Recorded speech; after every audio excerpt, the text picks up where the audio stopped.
What's up guys? Here with another video. My name is Bethany Flores. I am a 7-time CrossFit Games athlete, and today we are going to go over all the recovery protocols that I do leading up into the games. Some of these things that I show aren't things that I do every single day. I base it off of how I feel. Today we are going to Dr. Lokes, which is all the way in Pasadena, an hour drive for me on my off day, and I'm going to take you all the way through some of the things that I do at nighttime with mobility and all my sleeping protocols, which is very interesting in itself. So I hope you enjoy this video and follow me this way. The games are coming up. Yeah. Let's start by watching you walk. Walking is breathing, breathing is walking. How you walk is gonna tell us how you're gonna do anything else.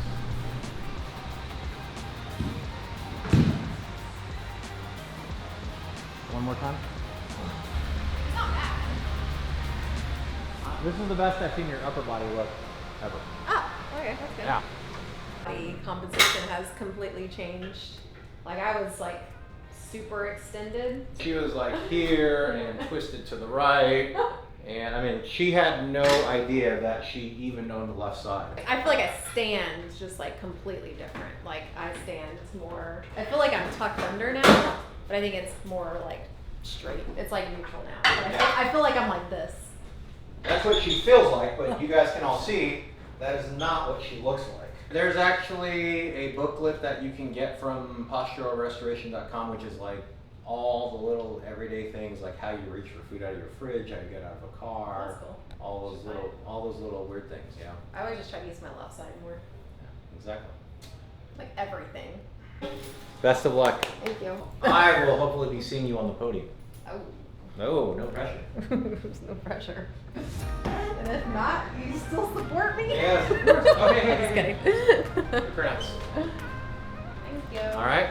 Appreciate it. Bye, everyone.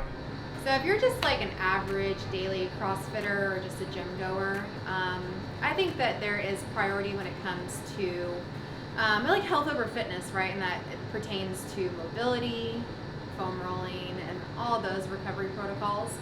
I think my opinion has changed a lot throughout the years, and there's been ebbs and flows of what I think about as far as like the foam rolling and mobility and all of that. But I think a huge priority is like being mobile enough for what the things that you want to do, right? So like if you can't even squat because your ankles are really tight or your hips are really tight and you can't get into a good position, why are you going to load in? Like that's how you're going to get injured.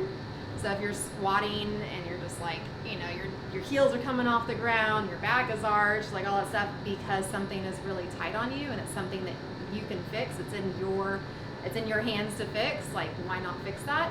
And so I think a huge priority is to mobilize before you start working out and even after. Out of all the things like foam rolling and all that, I say like mobility is super important for even just everyday gym goers.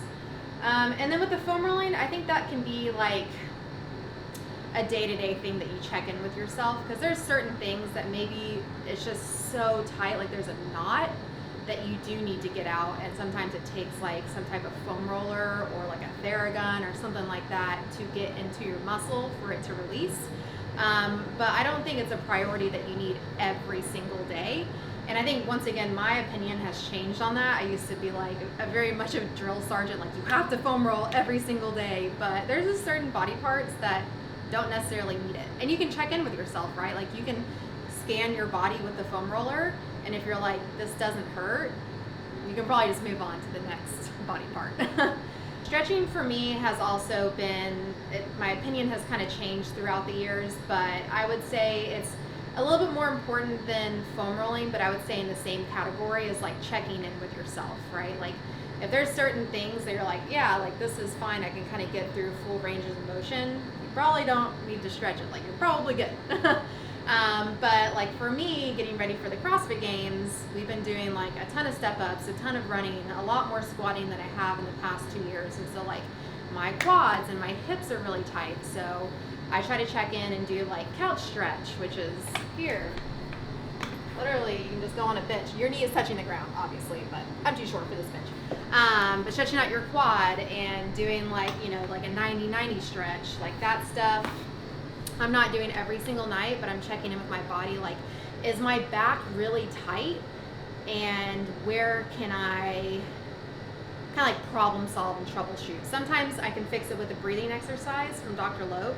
And sometimes I can actually fix it from stretching, and other times I can fix it from like a foam rolling thing or like getting the so right into my psoas. So it's puzzle pieces, and it's different every single day, and it's just being in tune with your body and what it needs, and that only comes from trial and error. So yeah, everyone's gonna have their own opinion about all this stuff, and like I said, I think my opinion's even changed over the years, but that's kind of where I stand right now. Is like mobility, I think, takes priority over everything, but the foam rolling and the stretching, I think, can be done in spurts and like whenever you need it, as far as how your body's feeling on a day-to-day basis. Today is an off day completely, so I kind of just did a head to toe. Like, I did my feet, I did my calves, my quads, got my back a little bit, upper body, and it felt really good. But I'm not going to spend like 2 hours in here. I did like, I don't know, less than a minute per body part, and I think that was good enough. And secondly, I always do, like I said, breathing exercises. When I do those breathing exercises, I add in this handy dandy laser that's actually on my back right now. This is like a low level light laser. So I have this, but I also have the red light. They're similar, but this one's gonna go, I think, a little bit deeper into your muscles. I don't know all the science behind it, but this is a handheld laser called Arconia, and I've been using this for the past like 2 months, and I used it a little bit last year before the games, and I've found that it helps a lot with recovery and just like little nagging things. Like yesterday, like my wrist was hurting, I think just from, you know, whatever CrossFit stuff we've been doing, a lot of handstand push-ups, and so I put this on my wrist for like 10 minutes yesterday, and I woke up this morning and I was like, oh, okay, that feels a lot better. Also, just like pain management within my spine. So my spine gets really sensitive, like even to the touch, and I found that this actually helps a lot with that. So I just add it in with like my breathing exercises, or like when I'm moving about, I'll just kind of have it on me, not in a specific particular spot. Sometimes it's just like all over me, like you can kind of see it in my breathing exercises. It's just like on my leg, on my arm, but I just want it in contact with my body. So I definitely use this every single day in the mornings and at nighttime. Like when I'm watching TV, I'll just have it like on my back like that, and I'm just like watching TV and eating while it's hitting my spine. So it just kind of helps with recovery. And then I love the red light too. Red light is fantastic just for same basic protocols of just recovery and allowing your body to feel a little bit better. It's all the little tiny 1% things. I would say though, like, these are the least of your worries when it comes to recovery stuff. Like, I'm doing this because I'm just trying to find like any edge that I can get as it comes and pertains to the CrossFit Games and getting ready for it.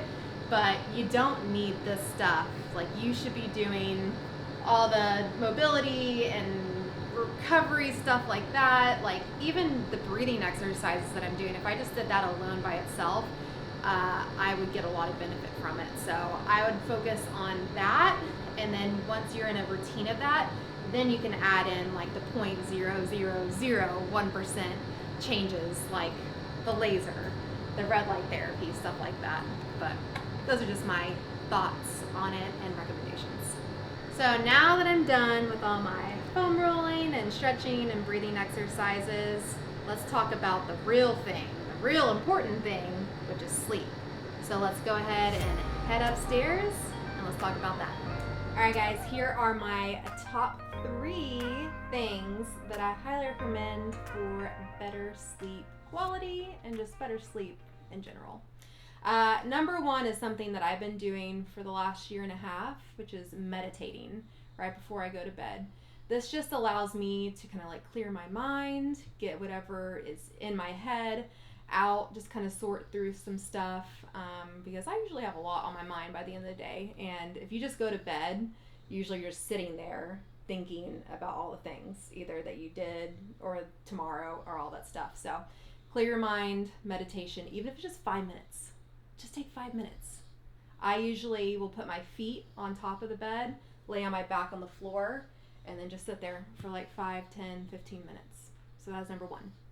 Number 2 is you want a dark room. I know it's a very common thing to say, but like darkness is so good for your sleep. So if you have any type of peeping of a light, that can affect your sleep so much. So I usually use like a sleep mask. If you can't get like your room completely dark, like my room has light and like big windows and stuff, so it's hard to get it completely dark. So I usually just wear a sleep mask and it is pitch black. So that is number 2, dark room. Number 3 is you want it so cold. Try to go for, I would say, under 70 for sure, but like 65 to 67 degrees Fahrenheit should work perfectly, but colder the better at night. It is going to help with your quality of sleep, which is so vital for you to feeling good in the morning and just being able to perform at your best, whether you're just at a desk job or in the gym. So important. So those are my 3 most important things. And then I have 2 bonuses for you. 2 bonuses. Mouth tape. So important. I love mouth tape so much. So if you want an added bonus to help your sleep and sleep quality, add in some mouth tape. There's so many different brands out there. I'm not connected to any of them, so find some mouth tape on Amazon. And then number 5 is going to be the glasses. I just feel like a lot of people can't get away from technology, right? Like whether it's your phone, TV. I know I watch TV at night. I try not to be on my phone at night because I don't care about my phone, but I do watch TV with Randy, and so if I am, I'm always wearing these, or there's just light around, right? Like you still have lights on in your house, and that's affecting your sleep. So if you can block out some of that light before you're going to bed, whether it's just 30 minutes, an hour, hour and a half, do it. I know I look crazy. I don't really care. Randy's gotten over it, so it's not about looks, guys. It's just about sleep quality.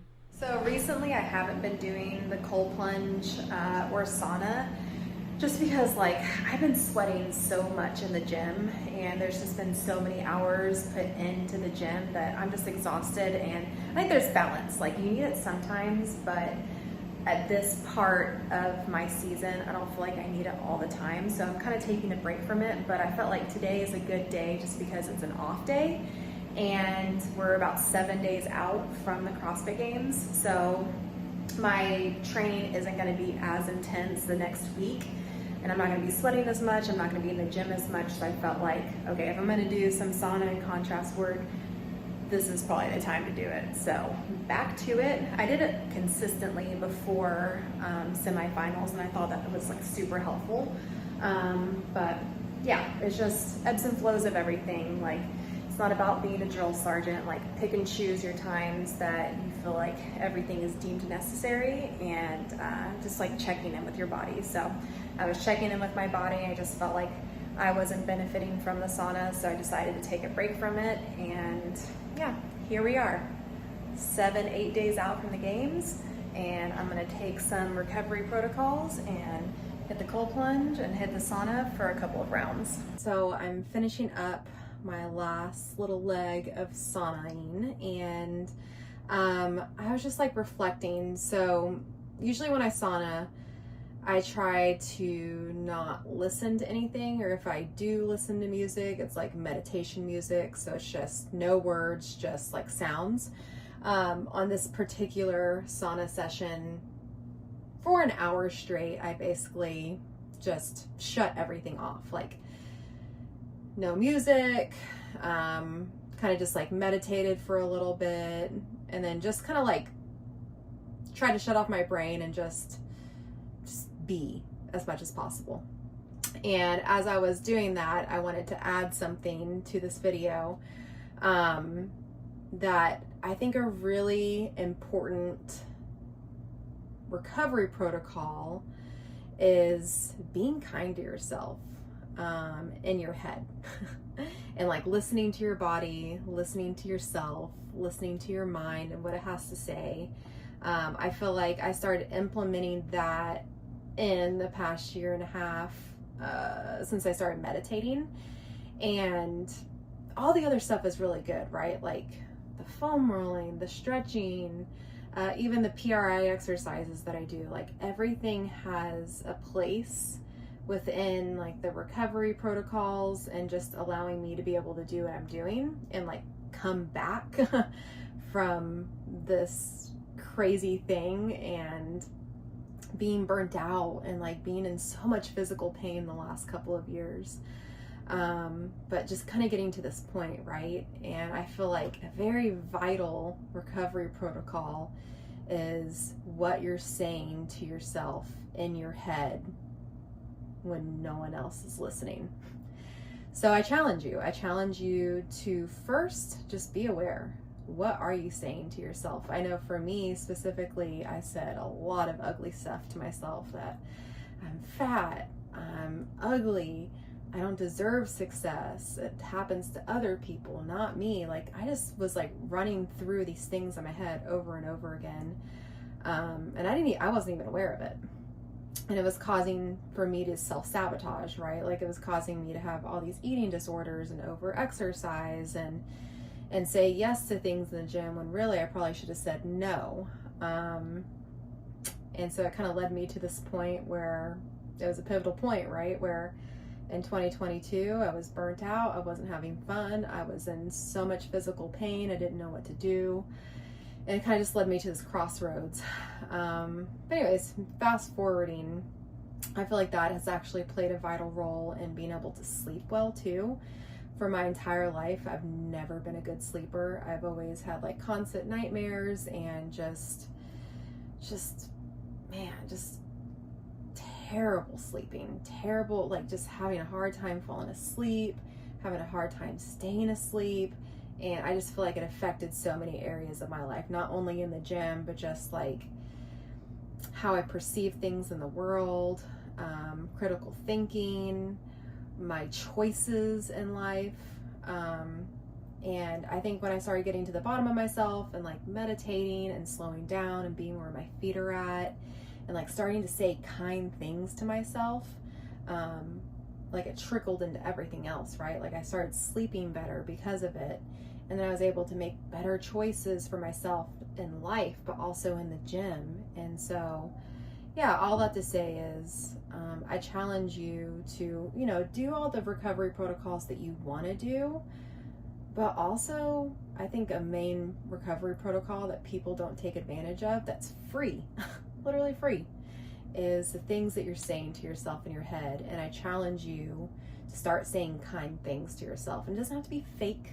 We don't need fake kindness, right? But like, start saying more truth over yourself than lies and see where that takes you as far as stuff in the gym, stuff at work if you have a desk job. Like, see where that takes you when you start being kind to yourself in your head. So I challenge you there, guys. All right, guys. Well, I hope you enjoyed this video of all the recovery stuff that I do preparing for the games. I can't believe it is literally next week. We are about 8 days away. Scary hours. Well, I'll see you next week.